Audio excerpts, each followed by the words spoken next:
Welcome to a mindful approach to 2021. My name is Monti Narayan Datta, and I am an associate professor of political science at the University of Richmond. And I just want to say thank you so much for joining us today. I've got a lot of gratitude for creating spaces of mindfulness and using mindfulness as a tool of inclusive pedagogy in the classroom. Before we get started, I just want to say thank you to my colleague, Lucretia McCauley, who inspired this event by putting me in touch with my colleague, Chris at VCU. And I just also want to send gratitude to my fellow practitioners at the University of Richmond, who are part of our mindfulness faculty learning community. These are my dear friends, Roger Mankastropa, Kathleen Scarrett, and Jennifer Cable. And just quickly, I teach in the political science department, but more and more for me, mindfulness is a tool not only of critical self-inquiry for my own personal gain and growth, but also as a tool of using it for my students as a tool of inclusive pedagogy in the classroom, so that they can begin to know a little bit more of who they are, starting with and working with the breath. So we're really, really excited, and thank you so much for being here today.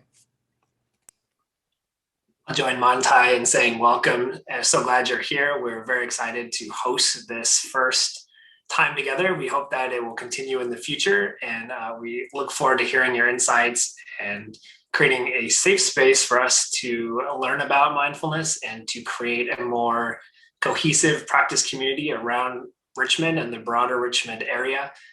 When we were first introduced together, and thank you very much, Lucretia, for the introduction, we really envisioned a space where faculty, staff, colleagues, family members, anyone from around the world really in the Richmond community could come together, learn about mindfulness, whether you're just starting out on your mindfulness journey or you're in the intermediate stage, or maybe you have an advanced practice, but taking that next step to become a little bit more mindful. And what better time to do it than now as we enter 2021 with all the challenges that we've seen in the past years, as well as the current challenges that we are in now.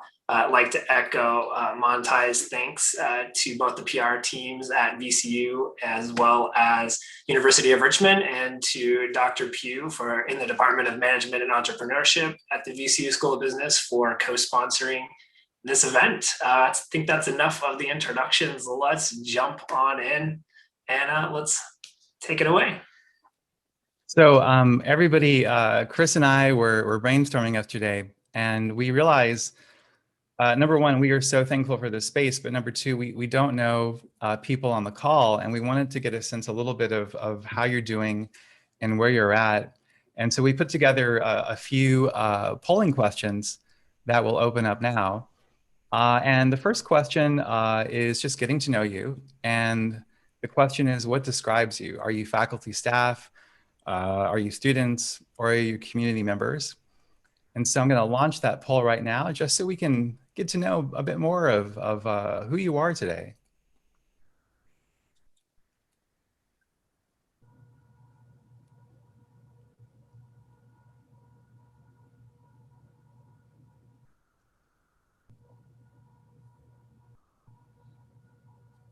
While we're waiting for that poll to close, just wanted to give everyone the heads up that we are recording this session. If you do have concerns about that, please private message either one of us, and we can work through that. But it is our hope to be able to post this for other folks who aren't able to make the time today. Okay, we've got almost everybody filling out the poll. We're at 91%. Give it a few more seconds.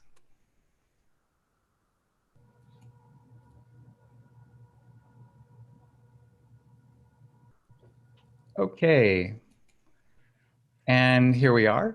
What describes you? We've got about 61% faculty and staff, about 12% students, and 28% community members. So a fairly diverse group. All right, excellent. And our second question that we'd like to ask is a little bit more about mindfulness.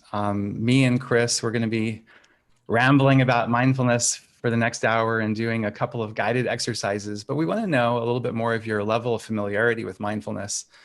With the caveat that I'm still very much a beginner myself, but I just can't get enough of this stuff. So let me launch this poll. And this poll is, what's your familiarity with mindfulness? Very little, a little, some, or a lot?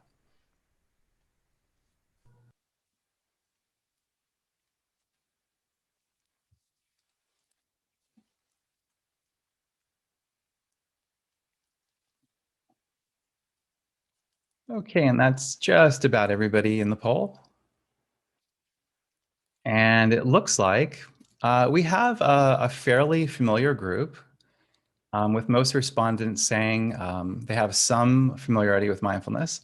But then others who are, coming out a great deal of experience. I see some fellow practitioners in the audience. I definitely see we've got some experts with us. And then we've got also some novices, people who are just beginning their journey with mindfulness. Okay. And then lastly, our final question is just checking in. My friends, we live in, shall we say, very interesting and sometimes very, very tragic times, and the heart can be up and down. But in general, just so far, our last question is, how is 2021 going so far for you? Are you just making it, hanging in there, or are you thriving? Are you excelling?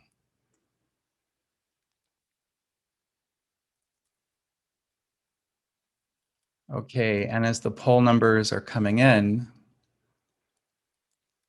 maybe to not too many persons' surprise,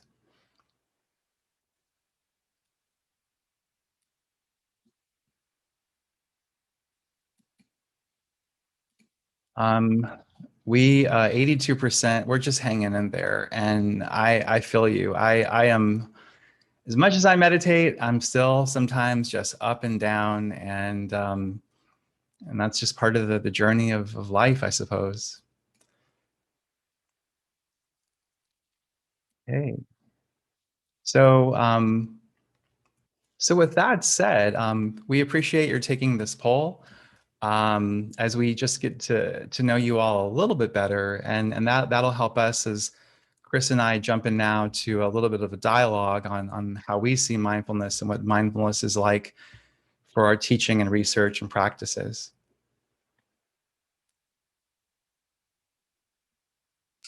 Great, thanks for running those polls. Let's go ahead and jump in now. I think maybe possibly the best way we could start is with a little guided meditation. Let's sort of set the stage. Let's open up the hearts and minds a bit. Let's relax. Many of us have had busy days. This is not the first meeting. This is probably the umpteenth meeting that we may have had via Zoom. Just recognizing that and letting some of that stress go associated with our day so far. So as you feel comfortable, just maybe sit back in your seat and find a comfortable position,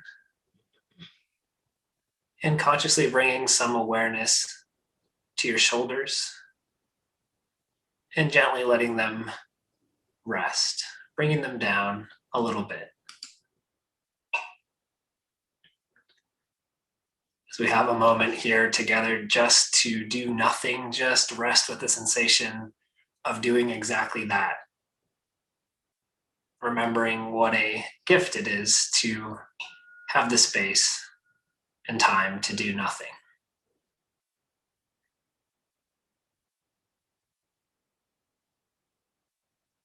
I want us now to focus on the sensation of touch. So whether you're standing or sitting, just rest your sensation, your perceptions on any areas of contact that you have. Maybe it's the back of the chair or your feet resting on the floor. Just rest with the sensation of feeling.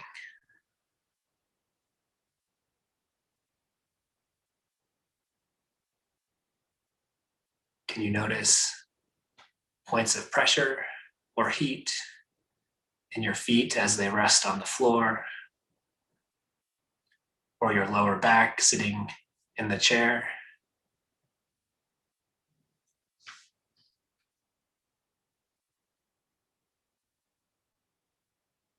For all of us, we get distracted at times and the mind runs away. Just return the mind right back to the sensations of sitting if you get distracted.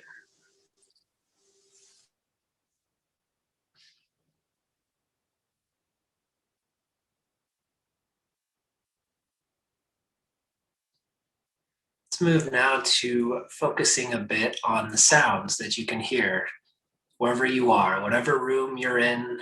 If you just open your ears and allow the sounds to come to you, what can you hear?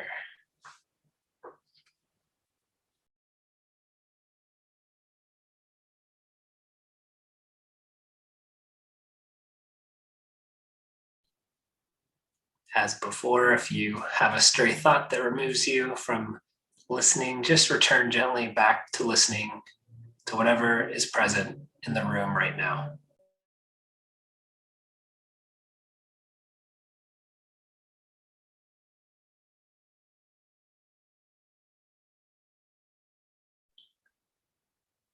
And now for the final part of this mindful moment, I want to direct your attention to your breath. You were breathing all on your own without thinking a few moments ago, and now you recognize that the breath is something you can control. What does the breath feel like right now?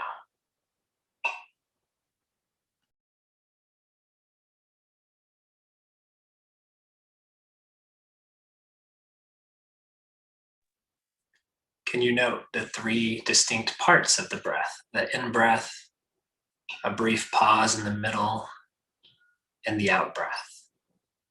Just rest your attention on the breath.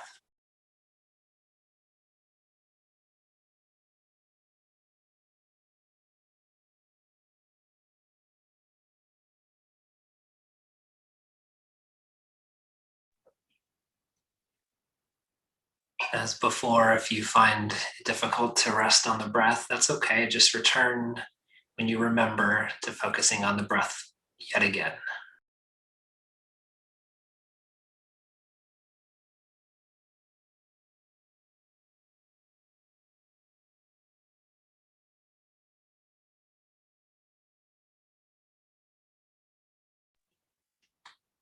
As we prepare to end this mindful moment, just allow the breath to come and go once more.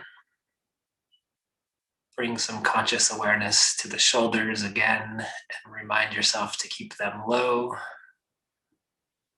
Perhaps feel your feet on the ground and wiggle your toes a little bit. And if your eyes are closed, when you're ready, go ahead and open them once more and return to our shared Zoom space together.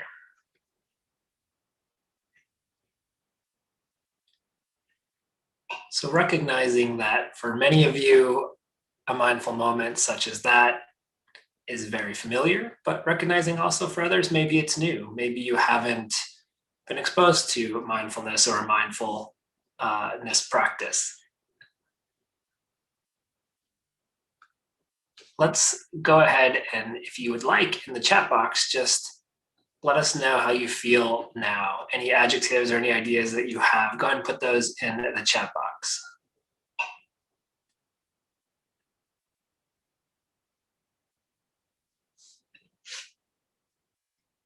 I am noting in the chat box that there seems to be some audio or video issues. Is that something a lot of folks are having?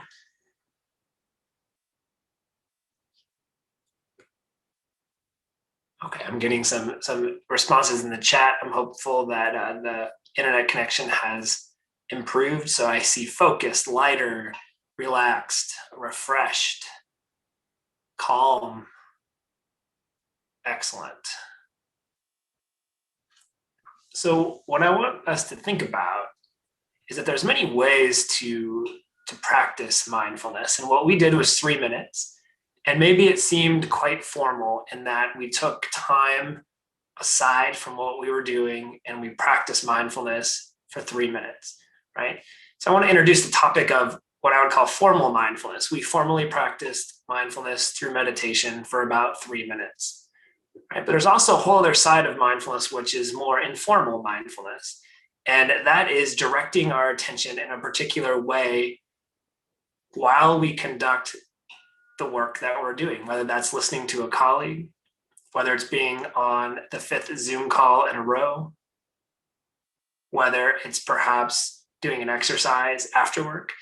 The idea being that mindfulness is inherently about how we pay attention and the quality of our attention, and whether what we're paying attention to is what we intend to be paying attention to. So while we have this discussion, and I'll turn it over to my colleague in just a moment, as we have the discussion about what mindfulness is, I want us to think about mindfulness and the gateways to being more mindful as something you can access in every moment, whether that's an informal timeout, as we just did, where we take 3 minutes, or perhaps we can just invest our attention in a specific way while we connect with a colleague. And that's more of the informal mindfulness. So informal and formal mindfulness working together throughout the day to increase this capacity.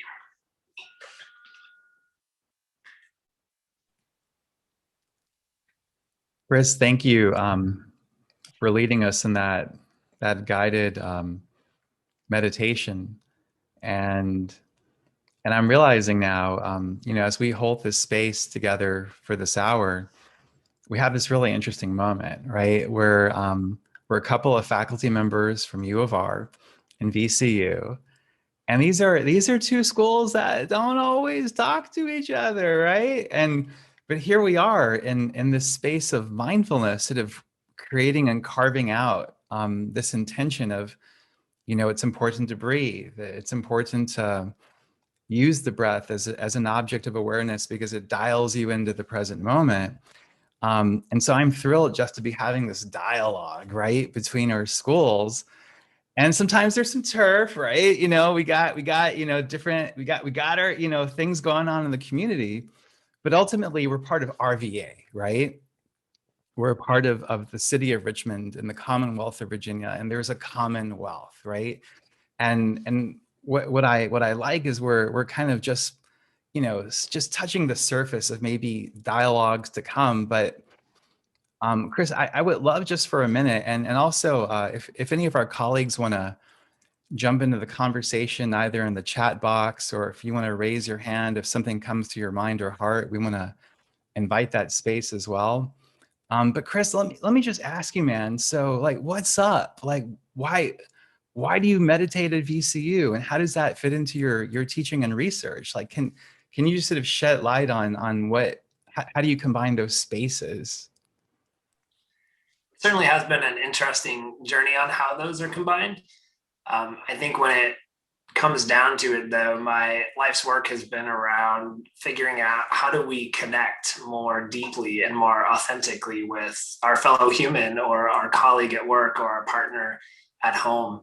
And to me, that's really how mindfulness informs our interpersonal relationships. So I've been a leadership researcher and always fascinated by why is it that we follow some people, and why are some people attracted to following other people versus others. And so this idea of influence has really been something that's informed my research and teaching. And then when it comes down to it, really, it's about how do we pay attention when we're with people. And often when I ask someone what makes the most effective leader, they say the best leaders make me feel valued. They make me feel important. They make me feel cared for. And I realized that's not really just a leadership thing. That's a human thing. We all want that. We all want to feel connected to each other. And when we pay attention in a specific way, without judgment, in the moment, right, what we have is a collective experience. And that collective experience leads to more deep connections between people. And so to me, there really is this perfect fit, even though I hadn't always seen it, between mindfulness and more effective leadership. Hmm. And so if I could just follow up, Chris, because I know you're in the world of business and leadership and teaching those students. Dare I ask, what does it mean to be a mindful leader? It's a good question. I think the best way to understand it would be to recognize that leadership to me is a set of influence behaviors. Everyone is influencing people at all times. Thus, we're all leaders at all parts of every day, right? So leadership is not just reserved for people with the title of leader who oversee others. It's really a leader exhibits influence behaviors. And if you think about it, we're all exhibiting leadership behaviors all day, every day. And mindfulness helps a leader understand that what they say and when they say it and why they say it all matters. And so I often say, leaders need to be aware that everything that they do and everything that they say and everything that they don't do and everything that they don't say really sends a message. And I guess to answer your question most succinctly, the mindful leader understands that message and is able to connect with people in a way where they're very aware of those messages that they're sending. And the fact that they're always sending some messages, are they mindful of the messages that they're sending? If I may, can I flip the question on you? How does that inform, how your classroom experience unfolds and sort of how you approach teaching? Yeah, no, I know I appreciate that question, Chris. And so at U of R, I'm in the political science department, and U of R is a small liberal arts college, and I think, with the pandemic and with so much stress that people are experiencing, what I do is I always start class with a moment of mindfulness, just sort of a moment of checking in and settling in with the breath, anchoring yourself into the chair. And so I frame it with my students as a tool of stress reduction, as a tool of calmness and stillness, especially right now, because in the pandemic, I mean, so many of us are just, struggling to survive. And I remember I was having a conversation with my colleague, Jennifer Cable, the other day at U of R, and she had pointed my attention to a recent PBS NewsHour story about college youth and the pandemic. And in this PBS segment, there was a very, very, very disturbing statistic that in the past 30 days, individuals 18 to 24 years old, basically youth, basically kids, that according to the study commissioned by the Centers for Disease Control, about I think one quarter, or about 25% of these students had seriously thought about suicide over the past month. And so in this pandemic, I definitely frame mindfulness as a tool of stress reduction and relaxation. But then, the other thing that I want to do pedagogically is try to work in mindfulness as a tool of self-awareness and critical inquiry. And so here we are at the start of Black History Month. And so, for example, tomorrow, in my intro to international relations class, I'm sorry, my global governance class, we're talking about racial justice and human rights. And we're gonna talk tomorrow about the question of Black Lives Matter, because in our country, we have people to the far right, we have people to the far left, and there are people who disagree. But the thing that I want to try to figure out is, how do we bring these conversations to a classroom space, but also with embodied learning, like being able to listen to your body and not just talk through your head. And so the hope is to use mindfulness as a tool of calming and centering and relaxing, but little by little, when you bring up hard discussions, you say, well, hey kids, how are you feeling?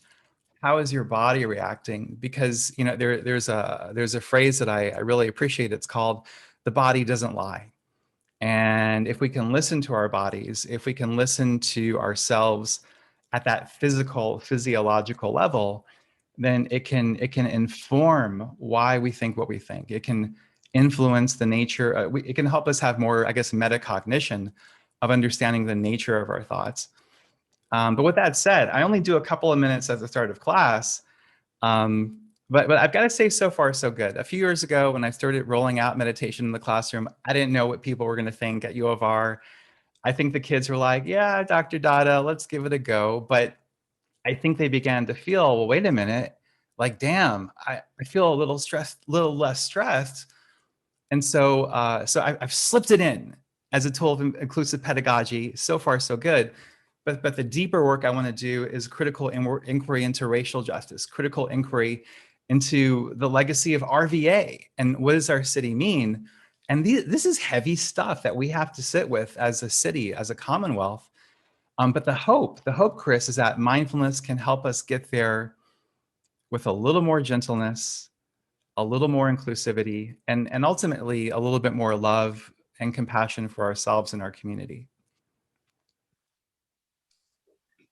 Thanks for that. You know, when you were speaking, I couldn't help but link a lot of what you were saying to this idea of non-judgment. And I think that part of mindfulness gets us a little bit hung up. Oftentimes we define mindfulness as present moment awareness without judgment. And the without judgment piece is challenging. I think we know what it means to judge others, but I think when we want to show up every day and work in our organizations, what does non-judgment mean?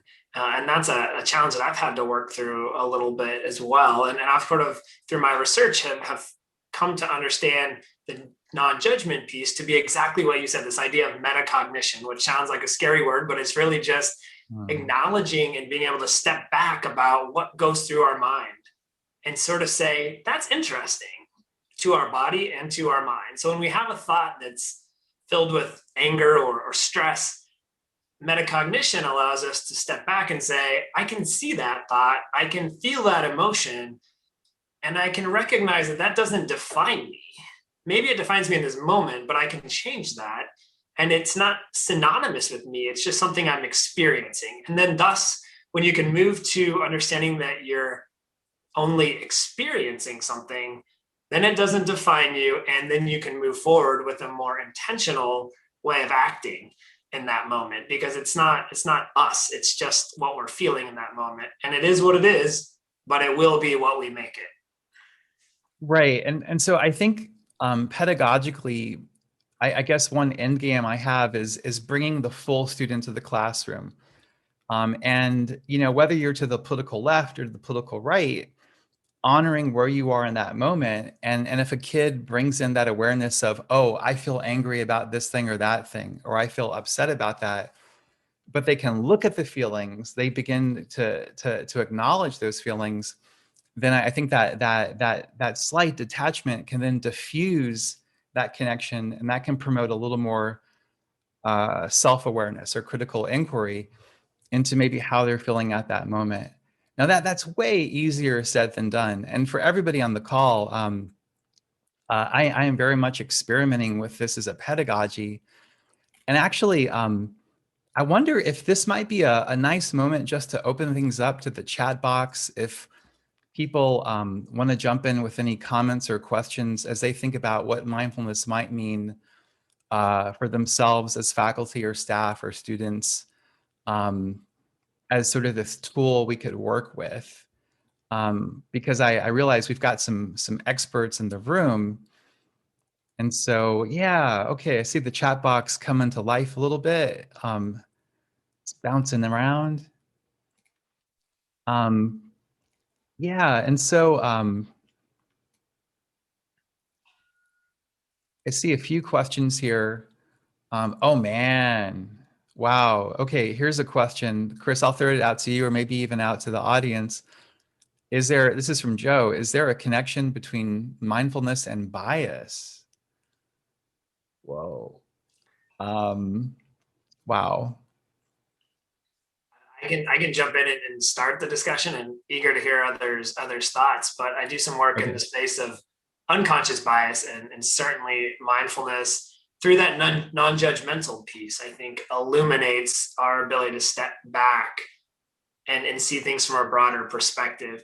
It's perhaps a silly analogy, but I think one that works really well. If you imagine us to each be a camera, and you think about the zoom lens, like you can zoom out and see really wide, and that's useful, and it takes really interesting and cool pictures. And you can also zoom in and look at something in a lot of detail and depth. And if we think about it, that's how we see the world. That very specific in-depth look is us.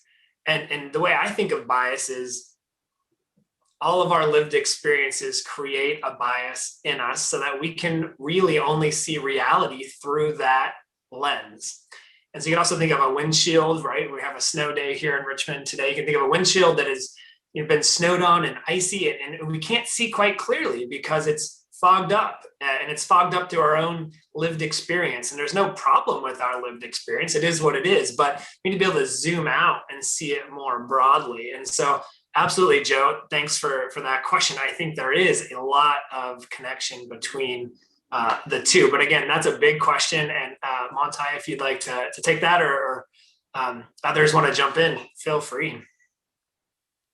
Yeah, I would love to open it up to the audience for a moment. If anybody would like to raise it used to be a blue hand, or in the chat box. I would love to hear some voices as they think about the relationship between mindfulness and bias as well.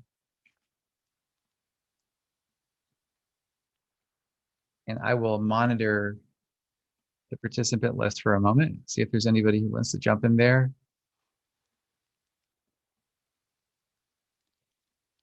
Yeah, I'd say,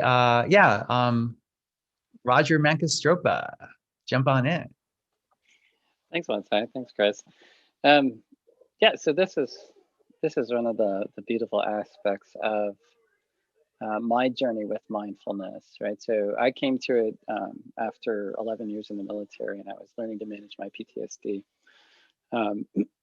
And my particular version of that was hypervigilance. And so everywhere I went where I was around unfamiliar people, to say this quickly and easily, everybody had become the possibility of a threat.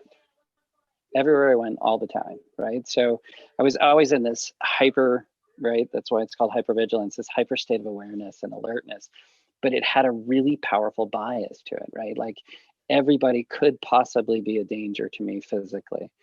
And I'll never forget when it switched. I was standing in a grocery store line, and there was a cart behind me and a cart in front of me, and I was in the middle.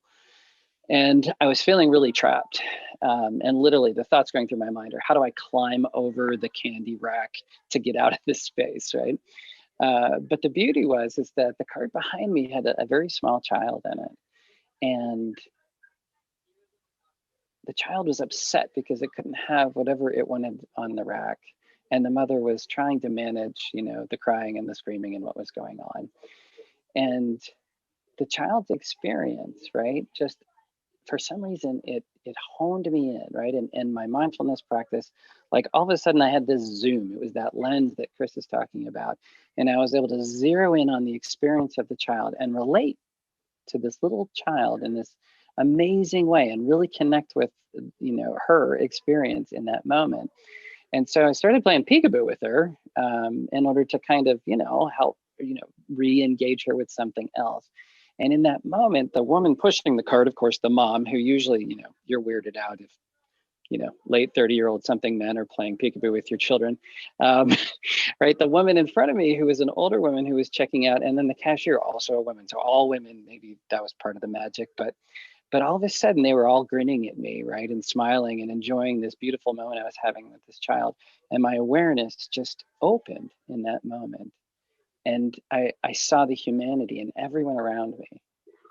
And so the more I've practiced over the years, that's really, to me, what allows us to understand the biases is because we start to connect with others in such a rich and meaningful way that it's really clear what we're holding onto or what we're pushing away that makes us uncomfortable.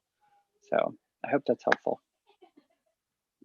Thank you, Roger. Thank you. Thank you for sharing as we're sort of wrestling with this question of mindfulness and bias. And in the chat box, there was another great question. I believed it was from, it was a direct message, so maybe this person wants to be anonymous, I'm not sure. But the question was, have you ever used mindfulness in the midst of hot discussions in the classroom to calm emotions of students? If so, how does that work? And that's another great question. I mean, it's one thing to talk about mindfulness, but it's another to actually apply it in the heat of the moment. Um, and so, yeah, let me throw that back out either to Chris or to others. Um, has anybody had any success or experience of applying mindfulness in that moment when your heart is racing and pumping, and maybe the flight fight response is being signaled? How does one do that pedagogically, or how does one navigate that if there's a protest by the Robert Lee Memorial? What does one do if you're feeling rage, if you're feeling any discontent?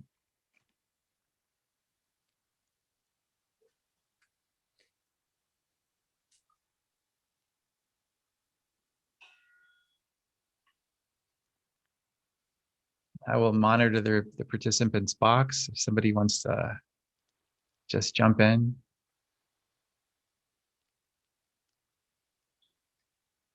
I'll jump in the meantime, but if you're wanting to jump in, hopefully you can jump in right after me. But thanks, Debbie, for this question. It's good to see students and former students here as well. It's a great question. There's a paper that's meandering its way through the publication process that's far too long, but we interviewed 40 leaders who broadly say that they use mindfulness in their leadership. And we asked a question very specific to that. And we interviewed them for an hour, and we've gone through all the data. And what we really saw, people that said that they were the most mindful, they were very much anticipating what was going to happen, right? So if they knew, they'd done the research, they had intentionally prepared what they were going to do in the meeting, knowing that it might be contentious, right? And they had these flags and sort of these warning signs. When the heart rate goes up, this is what's gonna happen.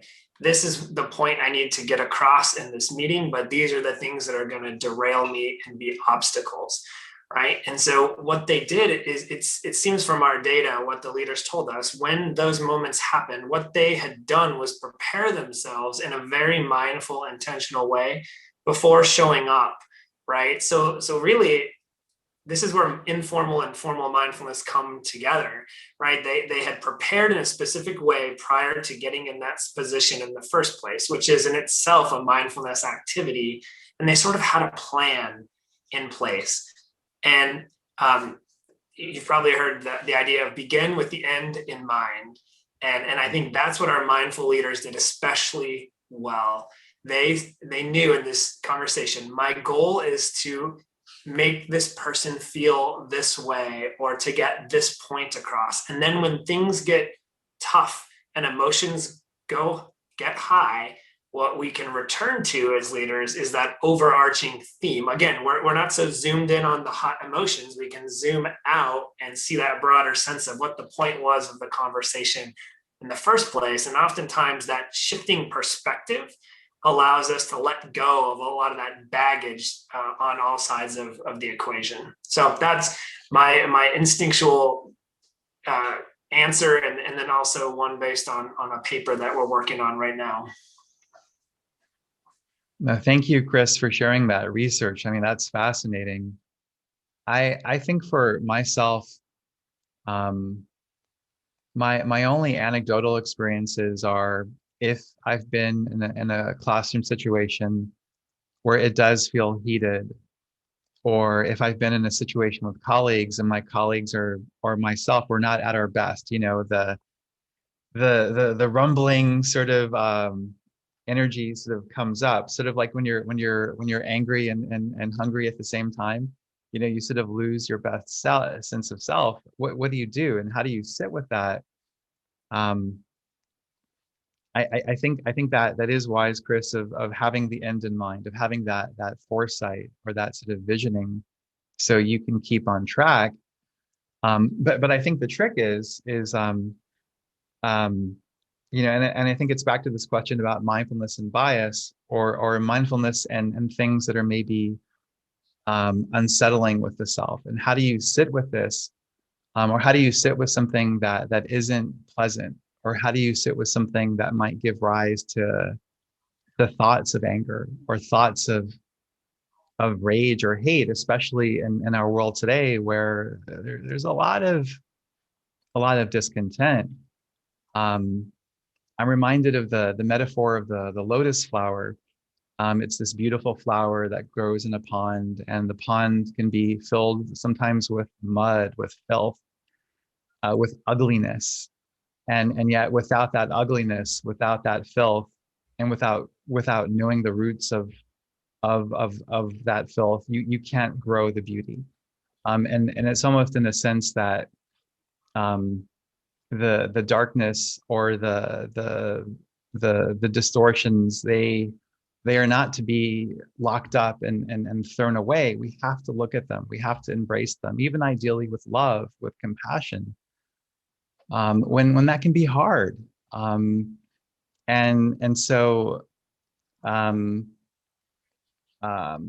wish it could be easy to, like, so tomorrow when I talk with my students about Black Lives Matter and we talk about the January 6th protests in the context of racial justice, some people might get really, really upset. And it's not that I want them to leave the end of the hour feeling upset, but I don't want them to disown any feelings that might be negative, because these feelings have their place. And I think it's just a matter of working with them and understanding their roots to really know ultimately of who we are at this fundamental level. And if you know who you are, then I think that can begin to generate insight and wisdom, not right away, but hopefully one would think after more and more of these sort of practice sessions of working with your feelings and not disowning feelings, that even though they might be very uncomfortable feelings. I'll jump in and add to that. I think that was a really, really powerful way to think of it, and kind of connect it to some of the discussion in the chat around, let's start earlier with our children. K through 12 would be an amazing spot. And so both Monti and I are involved as faculty advisors with the Inner Work Center here in Richmond, doing a lot of really important work with Richmond public schools. So it is happening. And I've done some work with teachers as well, and kind of helping them think through how to be more mindful in their classrooms. And again, I love analogies. I think one that's really powerful is think of and even students have made these in art class. I think it's helpful to understand what mindfulness is. You get water and you get glue and you get glitter and you put it in a jar, and you teach kids and students to think about, like, this is what life feels like. Sometimes the emotions are crazy. You shake that jar and our emotions are everywhere. And yet we can put it on the table and we can take some time and distance and space, and those glitter pieces and all those emotions settle at the bottom, and we can allow our mind and body to do the same thing. And so I just, as anecdotal evidence there to reinforce what someone said, or a couple of people said in the chat, but really important work, and oftentimes even helping kids and young people and ourselves disentangle what emotion are we even feeling. It's really easy to say this is good or this is bad, but is it guilt? Is it shame? Is it embarrassment? Right? Fear? Learning to disentangle what it is that we're actually feeling helps us get to perhaps the root of the problem and then let it go. So for those of you who have kids or work in the educational space, I think those are two really important ways to help K through 12 students start to be more in touch with emotions. And then, of course, mindfulness as well. Yeah, thank you, Chris. Yeah, I would be remiss not to mention the work of my friend and colleague, Ram Bhagat, who's been doing a lot of behind the scenes work trying to get mindfulness as a tool in Richmond public schools, starting with Martin Luther King Middle School, as a way to help kids who are put in truancy and detention to instead learn how to meditate. Given the evidence out of Baltimore and out of Oakland, that when you have these programs for at-risk youth, it can disrupt the school to prison pipeline. And we know that MLK Middle School is a feeder into the Richmond City Jail. And so the hope is in time, if we have a critical mass of mindfulness practitioners, not just at U of R or VCU, but in RPS, then we can maybe really claim I don't like saying the word thriving, but I think if we can sort of nudge in that direction, we can kind of claim to be more in that space. We've got about 10 minutes left. Chris and I had planned another short meditation. And then actually we wanted to get some of your feedback with a really short link we'd ask you to fill out. So my friends, if I may, I'd like to invite you now to shift gears and join me for a second mindfulness sit. Chris and I thought it might be good to sort of cultivate a bit of a heart space. So we're going to do a short loving kindness meditation. And for the next 3 to 5 minutes or so, I'd like to invite you, if you wish, to have your camera turned on or off. I'm going to keep my camera on and you can see what I'm up to. And I'd like to just invite you to find a meditation posture that feels good. Something where you can be sitting up straight, or, well, heck, we're on Zoom. You can just curl up at home, right? I'm going to sit in my chair with my back upright. And I'd like to just invite you now to settle into your meditation posture. Just settling into your chair or couch or sofa.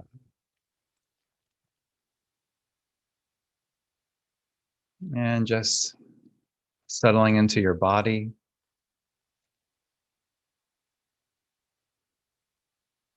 Maybe just doing a quick check with your body. How is your body feeling after our conversation today? Just seeing how you're feeling in mind, body, and spirit.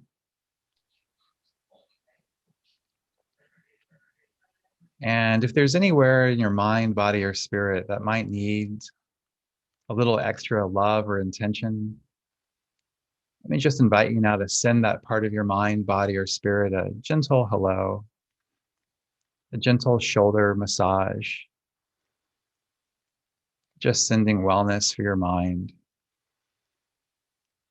just sending wellness for your body, and just sending wellness for your spirit.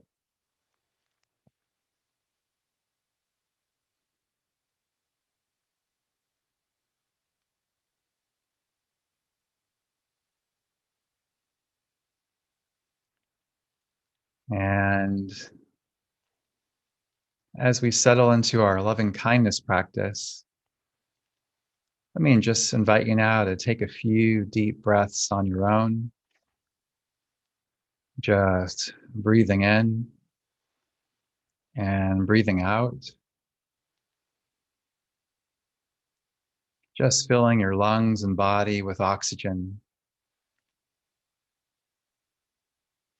Just nourishing your body and spirit with each in-breath and each out-breath.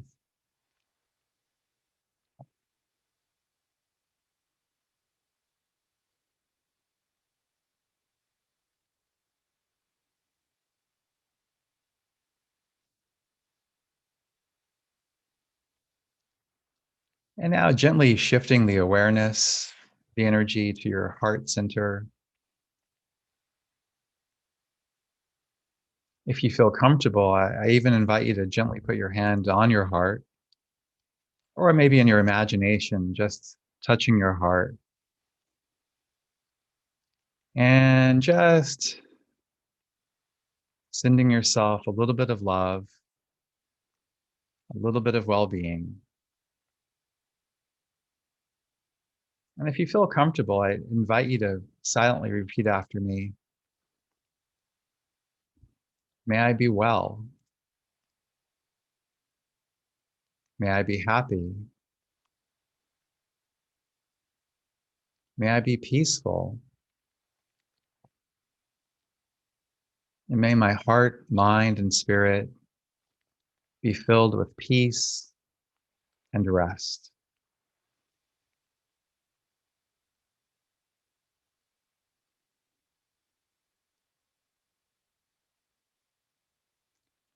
And using that energy of love and compassion, if you feel comfortable, I'd like to invite you now just to send that energy now out to everybody on our Zoom call right now.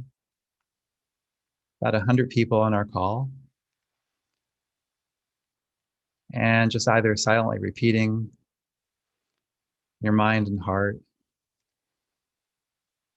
May we all be well. May we all be happy. May we all be peaceful.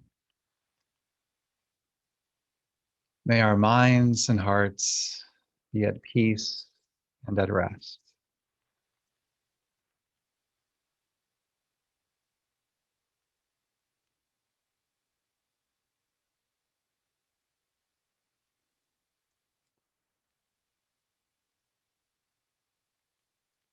And lastly, I'd like to invite you to think about everybody here in the city of Richmond, Virginia.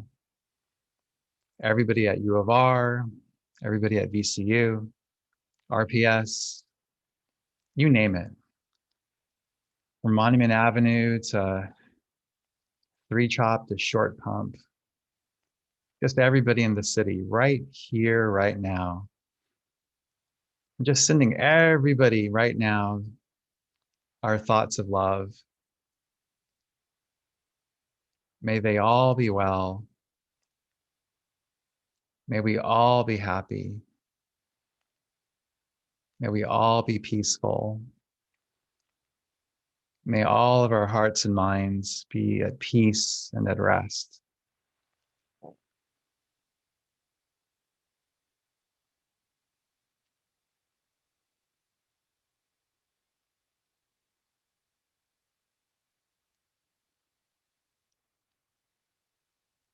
And with that, my friends, in a moment, I'm going to ring the meditation bell. And when I do, just want to invite you for the rest of today, or even for the rest of the week, just continue to explore what we can do with the power of the breath, with the power of being in the moment.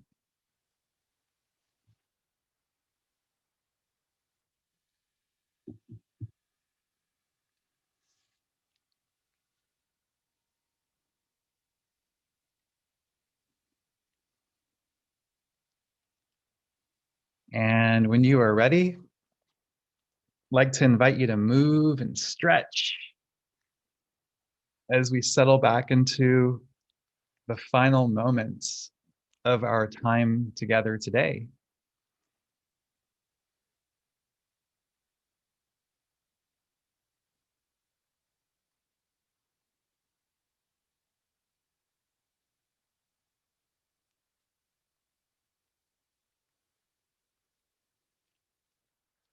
And so I believe before we go, Chris and I had made a very short survey with a couple of intentions in mind. One is to get your very quick feedback, but then number two, we wanted to get your permission to keep in touch and grow the conversation. So I think Chris is going to put that in the chat box. And before we adjourn for today, we wanted to invite you for a moment just to go and click on this link very quickly. As teachers, we found that if we don't do a survey right away, then it never gets done. So yeah, that's in the chat box now. So we invite you to fill out that link. And with that said, let me hand things over back now to Chris as we say goodbye. What a wonderful experience this was. I echo my colleague in saying thanks for coming, and we're very eager to hear what you all thought about it, how you could see this being better, if you'd like this to continue, your ideas on how do we create a more mindful RVA and beyond. So neat to see so many familiar faces and to see so many new faces as well. I'll personally am able to stay on a little bit. I don't know about Monti, but I will be around if you'd like to private message us or connect afterward.